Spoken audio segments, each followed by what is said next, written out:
Nite Madema au Dr. Maganga. Mimi ni mtafiti na mtabibu wa tiba asili na tiba mbadala. Ni bingwa sana wa kuandaa miti, ni bingwa wa kuandaa mizizi na dawa kali na dawa nzuri kwa niaba ya kusaidia watu. Na leo nimekuja na dawa hii unaiona inaitwa Nkwesi.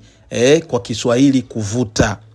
Dawa hii ni dawa ya mapenzi, ni mvuto wa mapenzi, ni mvuto wa kufanya mwili wako uwe una mvuto mkubwa kwenye mapenzi, lakini pia hata kwenye biashara. Hii dawa inakwenda kukusaidia.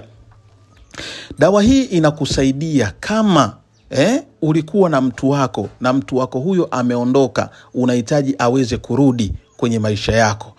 Ili uweze kumshika na kumkamata vizuri na kumtawala, akusikilize wewe. Hii dawa unaweza ukaitumia kwa uwezo wa Mwenyezi Mungu, yule mtu unakwenda kumpata kabisa. Lakini pia hata kama kuna mtu ulikuwa unamtaka lakini yeye hakutaki, umemwangaikia kwa muda mrefu lakini yeye imekuwa ni shida kabisa kukuelewa. Lakini pia ulikuwa na mtu wako au mpaka sasa una mtu wako, umegaramia kwa kila kitu, umemfanyia mambo mengi sana katika maisha yako, lakini ghafla anakubadilika. Pengine amepata mtu mwingine, amemshawishi, amemrubuni, anahitaji kuondoka kwenye maisha yako. Sasa unataka kumdhibiti ili aweze kubaki, asiweze kuondoka. Itumie hii dawa ya Nkwesi. Kwa uwezo wake Mwenyezi Mungu unakwenda kumtuliza na anakwenda kutulia na atarudi kabisa.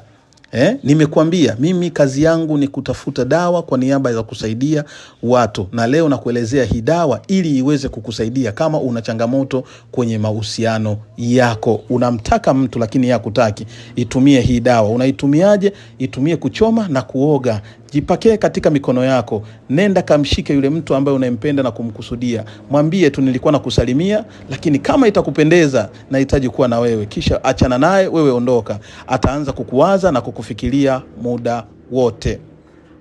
Lakini pia hii dawa itakwenda kukusaidia. Kuna watu wana bahati za kuwa na wanaume wenye pesa au wanawake wenye pesa. Lakini kila unapojaribu kumshawishi akufanyie vitu vizuri, imekuwa ni ahadi tu, anakuahidi. Sawa, sasa hii itakwenda kukusaidia. Utakwenda kutimiziwa haja zako na kile unachokitaka kutoka kwa mtu ambaye umemkusudia, unakwenda kukipata. Lakini pia kwa wewe ambaye kudumu kwako kwenye mahusiano imekuwa ni shida, yani ni kazi sana, ukipata mtu anaondoka, ukipata mtu anaondoka, itumie hii dawa. Kwa uwezo wake Mwenyezi Mungu utakwenda kutulia, na kama kuolewa utaolewa, na kama kuoa utakwenda kuoa. Ni dawa nzuri sana, inaitwa Nkwesi. Kwa Kiswahili ni kuvuta. Hii inavuta. Hata kama nyota yako ilikuwa ni chafu vipi, ulikuwa huna mvuto wa kukubalika vipi, utakwenda kukubalika na utakwenda kupendwa.